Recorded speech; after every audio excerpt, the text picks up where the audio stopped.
अस्सलाम dear aspirants, welcome to our YouTube channel educate yourself. उम्मीद है आप सब लोग खैरियत से होंगे और हमारे लेक्चर्स को फॉलो कर रहे होंगे। अगर आपको हमारे लेक्चर्स अच्छे लग रहे हैं तो इन्हें लाइक करें, कमेंट करें और चैनल को सब्सक्राइब करना ना भूलें।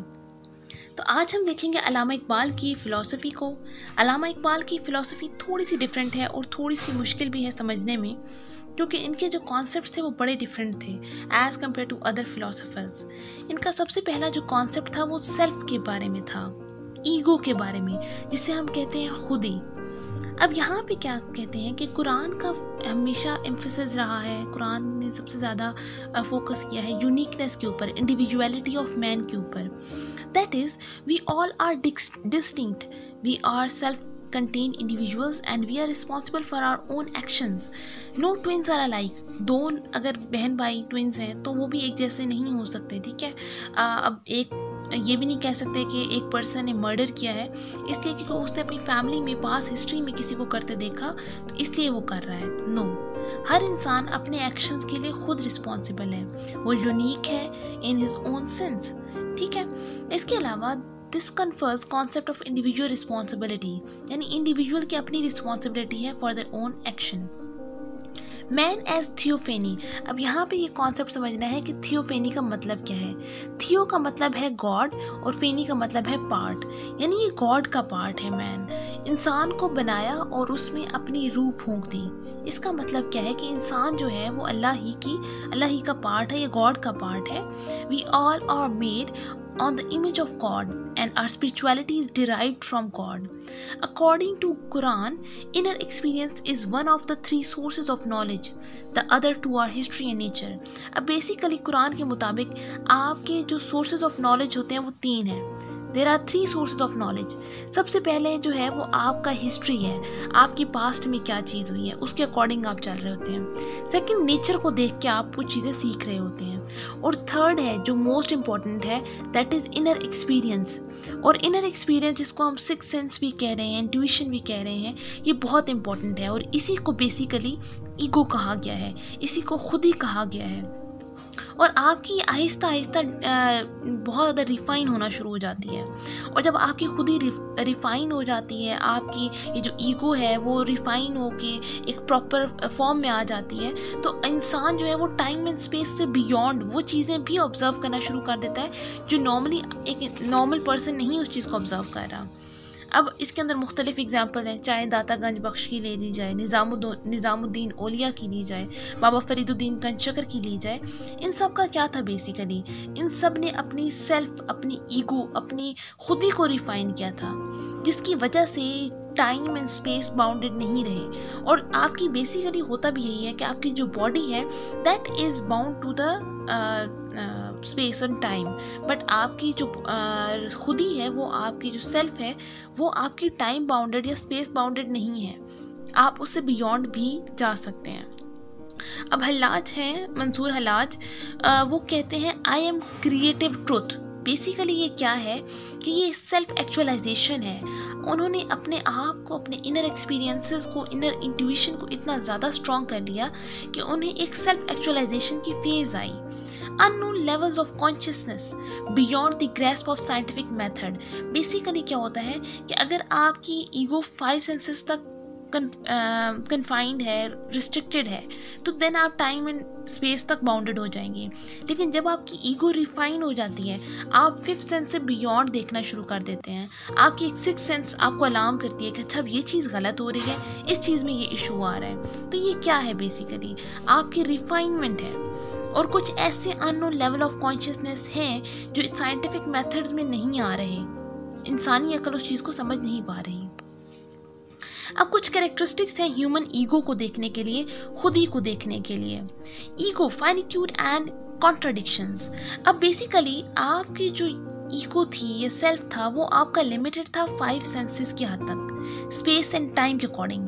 बट इकबाल इस चीज़ से कॉन्ट्राडिक्ट करते हैं। इकबाल कहते हैं कि ईगो जो है वो थियोफेनी है, सेल्फ जो है वो थियोफेनी है, and man can get out of it. For example Sufism की अगर हम बात करें तो इंसान अगर 5th सेंस से बियॉन्ड देखने की कोशिश करें, इवन जो आप योगा वगैरह करते हैं तो उनका क्या मकसद है, आप अपने इनर पीस को, इनर सेल्फ को जानने की कोशिश करते हैं। आप बैठे कहीं पे हैं, लेकिन आप ऑल ऑफ अ सडन किसी ऐसी स्पेस के अंदर चले जाते हैं जो उस वक्त आपकी बॉडी जहाँ नहीं मौजूद, लेकिन आपका माइंड किसी और स्पेस में चला जाता है। तो ये क्या है? बेसिकली आपकी लिमिटेशन नहीं रही, अनलिमिटेड है। आप अपने जो फिफ्थ सेंसेस हैं उनसे बियॉन्ड जाके भी कर सकते हैं, देख सकते हैं। ईगो एंड स्पेस की अगर हम बात करें तो ईगो आपकी स्पेस बाउंडेड नहीं है, सिर्फ आपकी बॉडी स्पेस बाउंडेड है। जैसे अगर मैंने एग्जांपल अभी भी दी कि आप योगा करते हैं, आप बैठे हैं, आप मुकम्मल कंसंट्रेशन के साथ जब आप फोकस कर रहे हैं तो ऐसा लगता है आपको एक टाइम के ऊपर कि आपके आसपास चाहे जितना मर्जी शोर हो रहा, आपको पता नहीं चलेगा। क्यों पता नहीं चलेगा? क्योंकि उस टाइम पे आपकी सिर्फ बॉडी मौजूद है वहाँ पे, उस एक पर्टिकुलर स्पेस में आपकी सिर्फ बॉडी है, लेकिन आपका जो माइंड है, आपकी जो सेल्फ है, वो आपका उस टाइम पे उस स्पेस में नहीं मौजूद, बल्कि वो वहाँ मौजूद है जहाँ उसको सुकून मिलता है, जहाँ वो जाना चाहता है। तो this is what actually we can say कि ego is not self space bounded but body is space bounded। जैसे अगर हम बात करें ड्रीम्स की तो humans can transcend beyond senses. अब ड्रीम्स क्या हैं? आपकी एक स्पेस से दूसरी स्पेस तक जाना, आपको नहीं पता, आप सो कहीं और रहे हैं, लेकिन आपके ड्रीम्स में आप मुख्तलिफ जगह देखते हैं। So what is it? Ego and duration की अगर हम बात करें तो ईगो जैसे मेराज की बात की जाती है, तो कैसे आपकी जो सेल्फ है वो टाइम के साथ भी प्ले कर रही है। इतने शॉर्टर ड्यूरेशन में कैसे मेराज का वाक़या हुआ, ये सबसे बड़ी एग्जांपल है कि आपकी जो सेल्फ है वो लिमिटेड नहीं है टू टाइम ड्यूरेशन। आपका टाइम रुक जाता है, ठीक है? तो आप टाइम को मैनिपुलेट कर सकते हैं।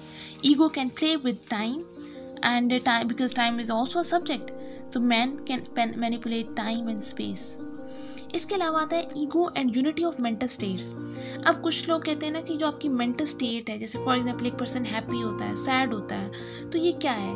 लेकिन इस चीज़ को अगर आप देखें, everything revolves around ego. Iqbal कहते हैं हर चीज़ ईगो के अराउंड रिवॉल्व करती है। फॉर एग्जांपल अगर आपने 1 साल पहले आपके साथ कोई हादसा हुआ है जिसकी वजह से आपने किसी अपने बहुत करीबी इंसान को खो दिया है, तो उससे क्या होगा? आप बहुत ज़्यादा डिसहार्ट हो जाएंगे। लेकिन अगर वही चीज़ आपके साथ 2 साल बाद फिर से होती है तो आप शायद कुछ हद तक इम्यून हो जाएंगे, आप उस चीज़ को बर्दाश्त कर लेंगे। और अगर वही चीज़ अगेन रिपीट होती है तो आप उस चीज़ से इतने इम्यून हो जाते हैं कि आपको फ़र्क नहीं पड़ता। तो बेसिकली हर चीज़ आपकी ईगो के अराउंड रिवॉल्व कर रही है। एक स्ट्रेंथ क्रिएट हो जाती है ताकि आप डिफ़िकल्टीज़ को फेस कर सकें। मेंटल स्टेट जो थी वो कुछ भी नहीं है। According to Iqbal, mental state is nothing and dependent on central pillar that is ego which plays and unifies mental state। Basically वो ईगो ही है जो आपके सेटिस्फाई करती है, आपके यूनिफाई करती है आपकी मेंटल स्टेट को। Ego and privacy. अब अक्सर कहते हैं ना कि हम आपके दर्द को अच्छे से समझ सकते हैं। No one can feel pain of other. आप ये कहते हैं कि आप फलां के दर्द को समझ रहे हैं, नहीं, you can't feel pain of others and no one can feel my pain as well. क्योंकि ईगो जो है वो आपका एक प्राइवेट है, इंडिविजुअलिस्टिक और यूनिक कंपोनेंट है, एक यूनिक कैरेक्टर है। आपका जो दर्द है वो सिर्फ आप ही समझ सकते हैं, दूसरे उस चीज़ को समझ नहीं सकते। तो ये चीज़ आपकी अपनी एक प्राइवेसी आ रही होती है। नेक्स्ट आता है इकबाल का कॉन्सेप्ट ऑफ मिलत। यहाँ पे अक्सर लोग इकबाल के साथ एक शेर इंक्लूड करते हैं, अक्सर उनके साथ एसोसिएट करते हैं। खुदी को कर बुलंद इतना कि हर तकदीर से पहले खुदा बंदे से खुद पूछे बता तेरी रज़ा क्या है। यानी अपनी खुदी को इतना बुलंद कर दो, इतना स्ट्रॉन्ग कर लो, इतना रिफाइन कर लो कि खुदा भी पूछे बंदे से कि बता अब तेरी रज़ा क्या है। यानी इस हद तक रिफाइन करो अपनी ईगो को, अपनी सेल्फ को, कि आपको टाइम स्पेस बाउंडेड ना रहे, आपको कोई रिस्ट्रिक्ट ना कर सके। देन इकबाल का कॉन्सेप्ट आता है मिल्लत का कॉन्सेप्ट। मिल्लत का कॉन्सेप्ट क्या है? फ्रेटर्निटी ऑफ बिलीवर्स, यानी ब्रदरहुड का कॉन्सेप्ट।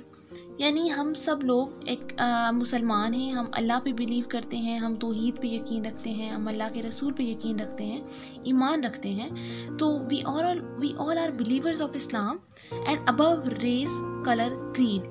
हम लोग ब्रदरहुड का एक कॉन्सेप्ट आता है इस्लाम के अंदर। तो ये सब चीज़ें जो है वो आपकी fraternity is above race colour and religion. Its core is Kaaba, Islam and holy prophet peace be upon him. Islam as a social order, क्योंकि हमने पहले ही बात की थी कि इस्लाम जो है वो एक दीन है, और दीन क्या होता है? Complete code of life. Complete code of life है, उसके अंदर आपका सोशल एस्पेक्ट्स, आपका पॉलिटिकल एस्पेक्ट्स, आपका जुडिशियल एस्पेक्ट, हर एस्पेक्ट जो है आपकी लाइफ का वो कवर हो रहा है, चाहे वो आपकी पर्सनल है, प्रोफेशनल लाइफ है, हर चीज़ जो है उसको आपका दीन जो है वो कवर कर रहा है, उस एस्पेक्ट को कवर कर रहा है। तो एक तरह का सोशल ऑर्डर है। It gives birth to single collective ego based on revealed words of Allah. Same ideologies हैं, मॉरल लाइफ है, मॉरल वैल्यूज़ हैं, लाइफ स्टाइल है, ईच एंड एवरीथिंग। और तौहीद एक तरह का बेड रॉक है इस्लाम का, irrespective of caste, colour and creed. Islam is neither nationalism or imperialism but a league of nations which recognizes artificial boundaries and racial distinctions for the facility of reference only, not for restricting horizons of its member. तो इस्लाम ना तो nationalism को promote कर रहा है उस तरह, ना इंपीरियलिज्म को प्रमोट कर रहा है। वो कहता है कास्ट, कलर, क्रीड से बियॉन्ड होके सोचना है। आप बिलीवर्स हैं, ब्रदरहुड का जो कॉन्सेप्ट है उसको प्रमोट करता है। इकबाल का जो प्रिंसिपल ऑफ मूवमेंट है वो क्या है? दैट इज़ बेसिकली इज्तिहाद। बहुत सारे लोग कहते हैं कि कुरान इस्लाम जो है वो आपका उस चीज़ को प्रमोट नहीं करता, आपके चेंजेस को प्रमोट नहीं करता, बल्कि इस्लाम जो है वो एक फिक्स्ड आपको लॉज दे रहा है, आपने उन्हीं को करना है। इस्लामिक लॉ के अंदर कोई चेंज पॉसिबल नहीं है। ये हमारे यहाँ के कुछ ऑर्थोडॉक्स हैं उलेमा जो इस चीज़ को बिलीव करते हैं। लेकिन इकबाल कहते थे कि इस्लाम जो है एक ऐसा आपका रिलीजन है जो कि खुद रेवोल्यूशन के फेवर में है। ठीक है, Islam as a cultural movement, Islam rejects a static view of universe. Islam जो स्टैटिक व्यू है यूनिवर्स का उसको रिजेक्ट करता है।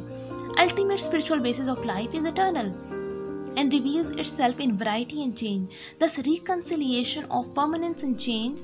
Basically यहाँ क्या होता है कि कुछ हमारी obvious बात है, कुछ moral values हैं, कुछ हमारे laws हैं जो change नहीं हो सकते, जैसे झूठ नहीं बोलना, गलत काम नहीं करना, किसी के साथ बुरा नहीं करना। ये वो moral values हैं जो change नहीं होंगी। कभी भी ये नहीं होगा कि पहला इस्लाम कहता था कि जी झूठ नहीं बोलना, अब आप झूठ बोलना शुरू कर दो। नो, इस्लाम के अंदर कभी नहीं कहा गया कि आपने झूठ बोलना है, कभी कोई करप्शन की बात नहीं की गई, कभी किसी सोशल ईवल को प्रमोट नहीं किया गया।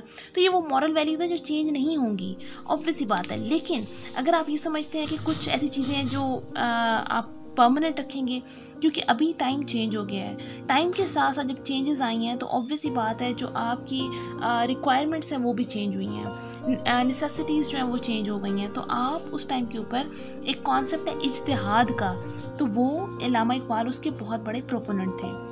Eternal principles, when they are understood to exclude all possibilities of change, tend to immobilize what is essentially mobile in nature. अब बेसिकली यहाँ पे क्या होता है, जो अल्टीमेट आपकी स्पिरिचुअल बेसिस ऑफ लाइफ है वो इटर्नल है, यानी कुछ ऐसी चीज़ें जो हमेशा रहेंगी। इस्लामिक वैल्यूज़ जो वो परमानेंट हैं। But if we consider eternal laws can't change, immobile हैं, तो यहाँ पे आपकी डिफरेंट सोर्सेज ऑफ लॉ दिए गए हैं। कुरान है, हदीस है, सुन्ना है, इजमा है, क्यास से करना। ठीक है, अब यहाँ पे एक प्रिंसिपल दिया गया है इज्तिहाद का। यहाँ पे आपको सोर्सेज ऑफ लॉ बताई गई, आपकी इजमा एक स्पिरिचुअल डेमोक्रेसी की बेसिस के ऊपर। इजमा के और इज्तिहाद के बारे में हम डिटेल डिस्कशन करेंगे इंशाल्लाह इस्लामियात के लेक्चर के अंदर भी, और इसके भी नेक्स्ट पार्ट के अंदर हम लोग कोशिश करेंगे कि इजमा और इज्तिहाद को एक्सप्लेन करें। तो तब तक के लिए अपना बहुत ज़्यादा ख्याल रखिएगा, हमारे लेक्चर्स को फॉलो करें और चैनल को सब्सक्राइब करना ना भूलें। Thank you so much.